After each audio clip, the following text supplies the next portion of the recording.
Why would anybody support the candidacy? Why would young people in huge numbers support the candidacy of Ron Paul or any libertarian?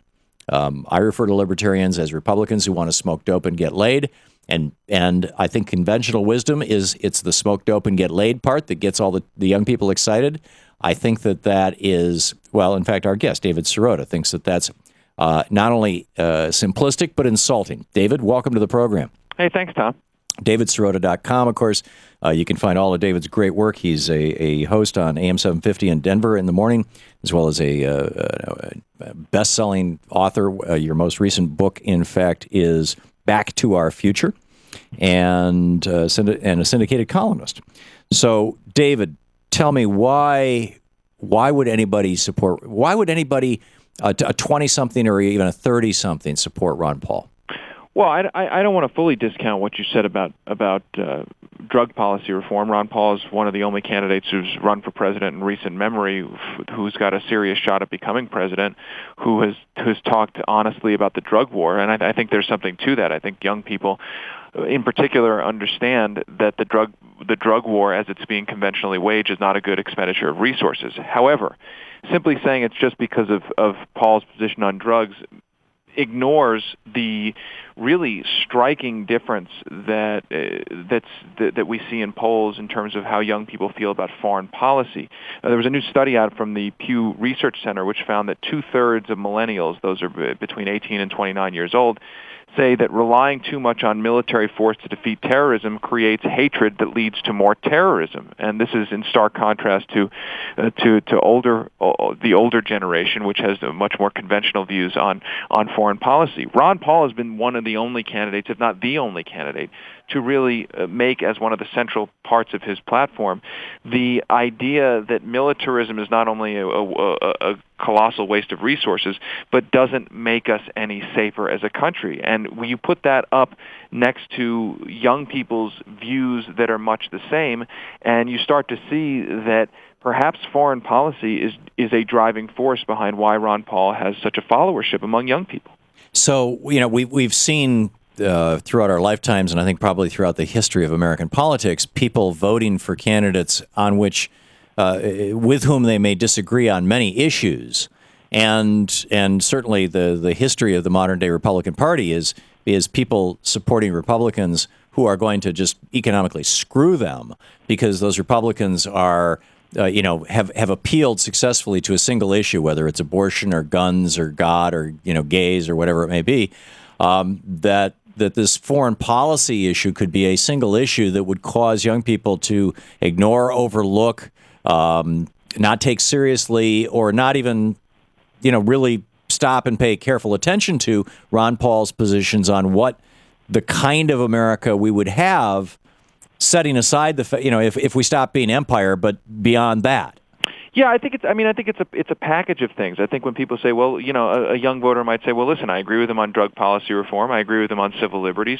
Oh, and I really agree with him on foreign policy as well. Those are three pretty big things. They are. I think kind of that the media has written Ron Paul's foreign policy views out of that story because those foreign policy views are so outside of the political mainstream. I think they're well within the American mainstream, but in terms of the political elite in this country. And I think one other thing that's really important about Ron Paul's candidacy, I think there's an argument to be made that the issues that he is particularly, in my own personal political perspective, good on, like foreign policy, like civil liberties, like drug policy reform, happen to be the very issues that a president has among the most amount of unilateral control over. A president can't alone make huge economic policy. He needs Congress.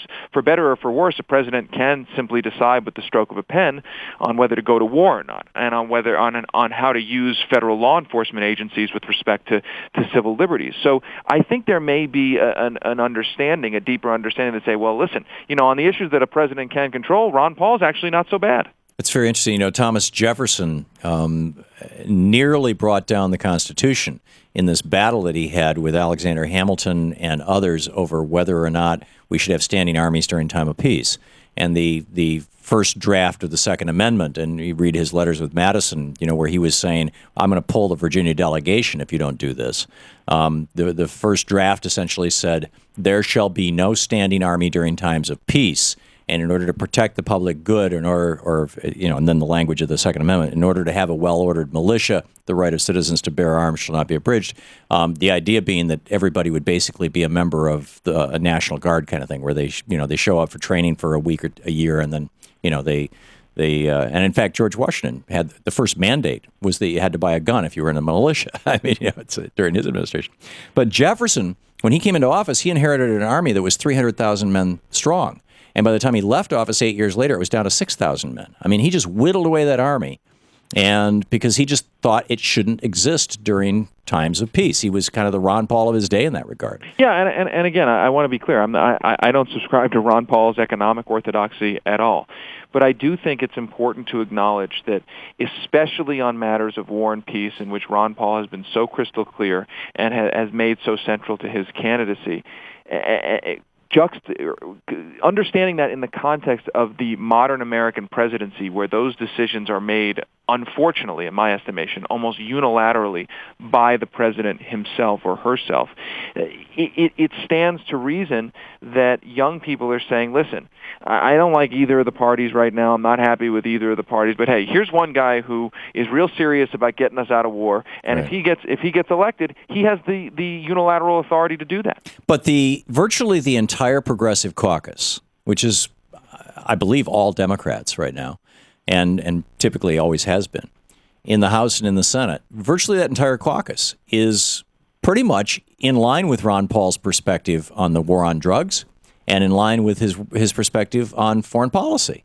So how does that get missed by these young people?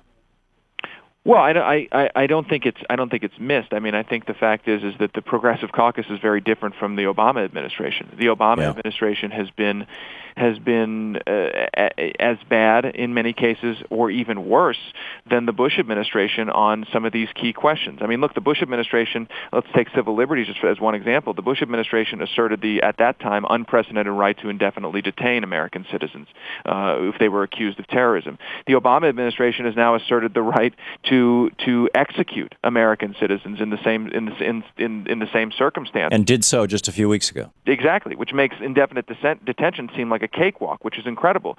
So I think that that what's going on here is that there is a separation right now in the perception of a lot of young people that there's the Democratic Party, maybe there's the progressive wing of the Democratic Party, there's also the Obama administration, which is different from that, and then there's this campaign called the Ron Paul for President campaign, and all those things are very different. Right.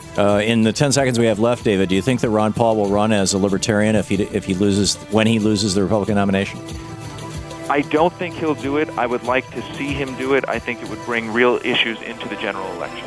I totally agree with you on all points. David Sirota, davidsirota.com. Thank you, David. Thanks.